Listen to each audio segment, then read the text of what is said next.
안녕하세요. 한목사입니다. 5월 13일 목요일 큐티투게더 시작합니다.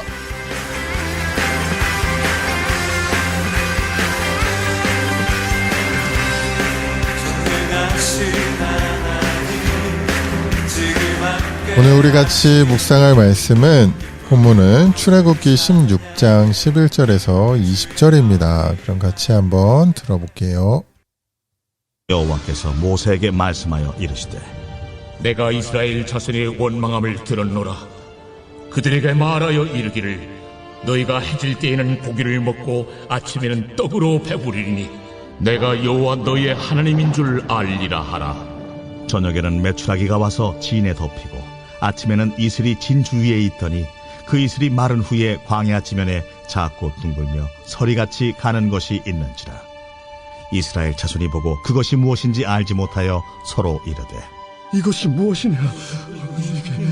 모세가 그들에게 이르되 이는 여호와께서 너희에게 주어 먹게 하신 양식이라. 여호와께서 이같이 명령하시기를 너희 각 사람은 먹을 만큼만 이것을 거둘지니 곧 너희 사람 수여대로 한 사람에 한 오멜씩 거두되 각 사람이 그의 장막에 있는 자들을 위하여 거둘지니라 하셨느니라. 이스라엘 자손이 그같이 하였더니 그 거둔 것이 많기도 하고 적기도 하나 오멜로 되어 본즉 많이 거둔 자도 남음이 없고 적게 거둔 자도 부족함이 없이 각 사람은 먹을 만큼만 거두었더라. 모세가 그들에게 이르기를 아무든지 아침까지 그것을 남겨두지 말라. 그들이 모세에게 순종하지 아니하고 더러는 아침까지 두었더니 벌레가 생기고 냄새가 난지라. 모세가 그들에게 노하니라. 오늘 본문은 어제와 이어지는 내용인데요. 하나님께서 내려주실 양식에 관한 내용이 나옵니다. 아침에는 떡으로 배부르게 먹고 저녁에는 고기로 배가 부를 것이다 라는 거죠. 그리고 실제로 그날 저녁부터 다음날 아침 말씀하신 그대로 이루어지는 그런 경험을 이스라엘 백성들은 하게 됩니다. 그들이 있는 진 주위에 이렇게 양식이 내리면이라고 이제 표현을 하는데 하여튼 그렇게 이렇게 생기면 그걸 이제 주워다가 가져다가 먹을 수 있는 것이죠. 그런데 여기에는 규칙이 있었어요. 장막에 거하는 사람 수대로 이렇게 정한 양을 가지고 갈 수 있었고요. 그러니까 각자 먹을 만큼 이렇게 가져가라는 거겠죠.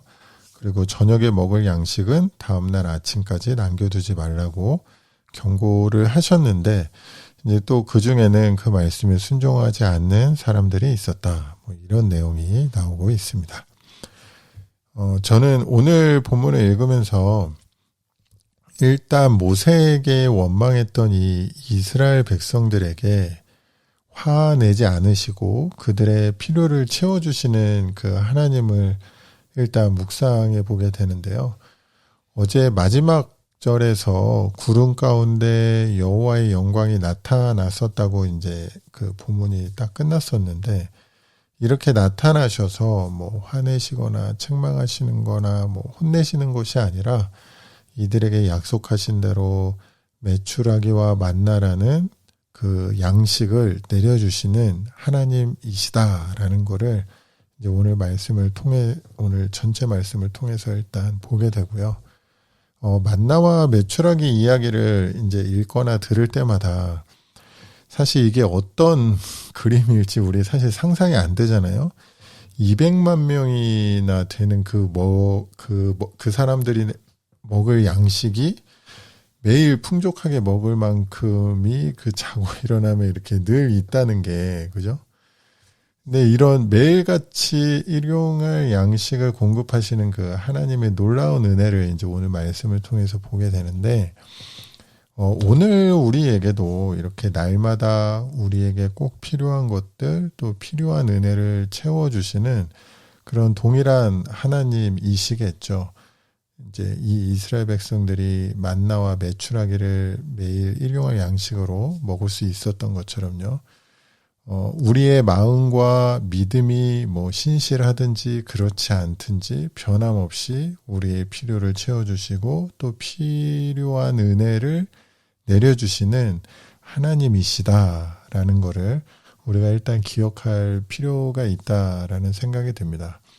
비록 그게 그런 은혜와 그런 필요를 채워주심이 매일매일 우리 가운데 반복되기 때문에 우리가 느끼지 못하거나 감사하지 못해도 분명 우리 모두에게 세밀하게 공급하시는 그 하나님의 은혜가 있을 거다라는 생각이 듭니다.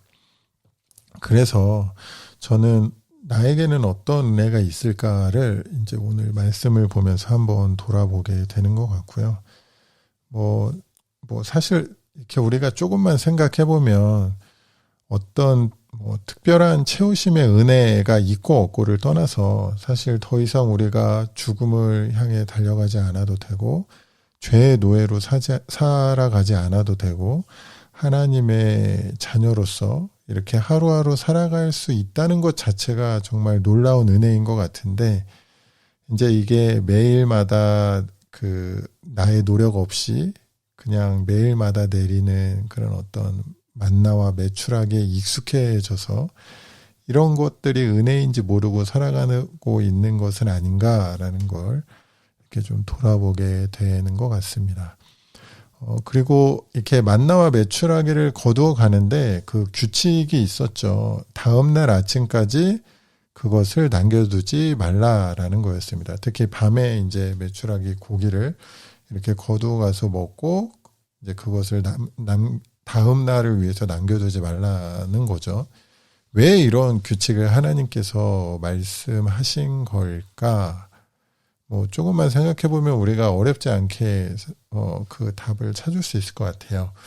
바로 매일매일 하나님을 신뢰하고 하나님께 순종하는 법을 배우도록 이제 하시는 거겠죠.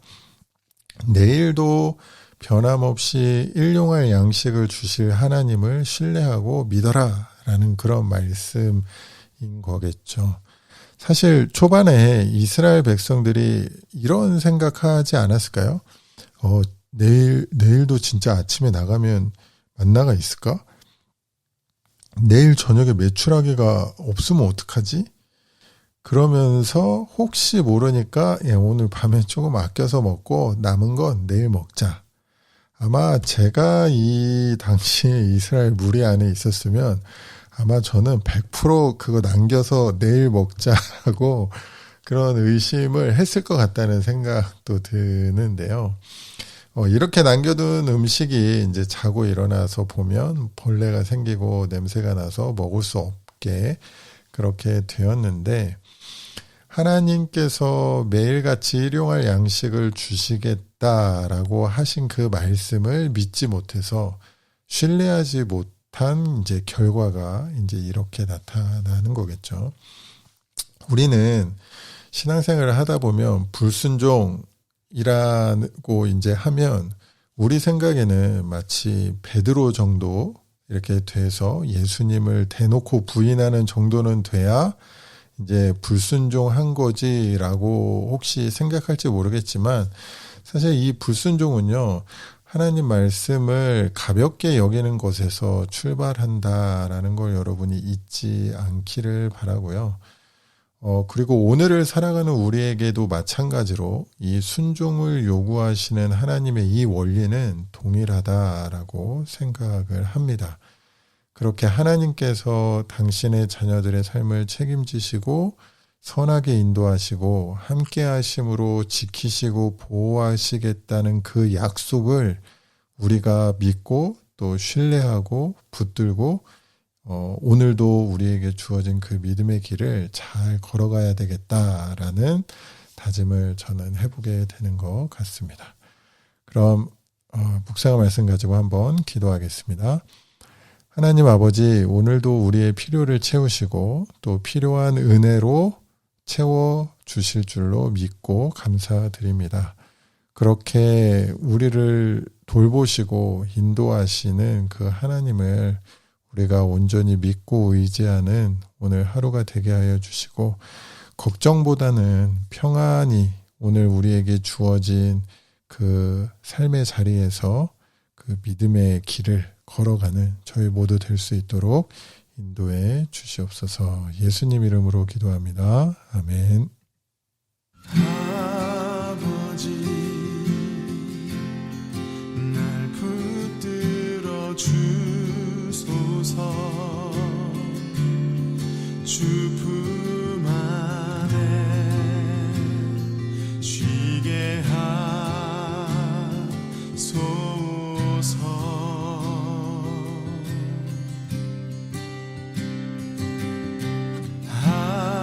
아버지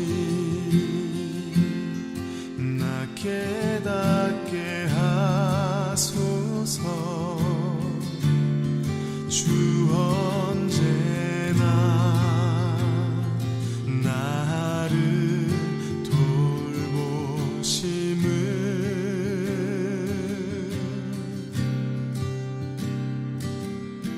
내 모든 걱정 주의 발 앞에 놓으리. 주 여기 계셔. 나의 모습 이대로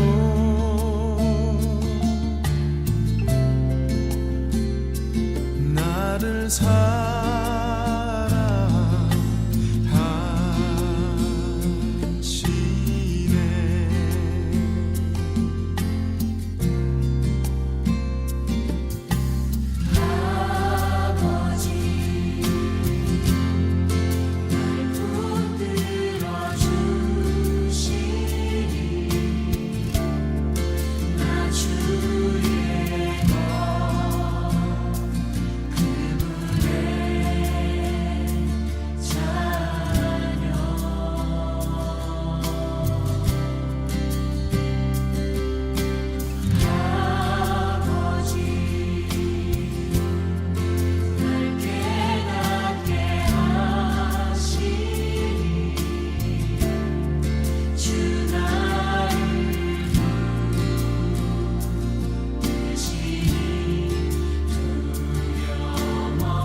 함께 들으신 찬양은 김정석 님이 커버해 주신 아버지 날 붙들어 주소서라는 찬양이었습니다. 우리가 이 찬양의 가사처럼 오늘도 우리의 필요와 또 우리의 간구를 들으시고 채워주시는 그 하나님 아버지를 바라보면서 또 오늘 하루 우리를 붙들어 달라고 이렇게 또 고백하면서 오늘 하루 승리하는 하루 보내면 좋겠다라는 그런 생각을 해봤네요. 오늘 하루도 있는 곳에서 좋은 하루 되시기를 바라고 또 특별히 감기 조심하세요. 어제는 갑자기 뭐 초가을 날씨? 가을? 겨울? 뭐 아무튼 많이 추웠어요. 그죠? 감기 조심하시고 오늘도 있는 자리에서 삶이 예배가 되는 그런 하루 되도록 또 중보하겠습니다. 그럼 모두 좋은 하루 되세요.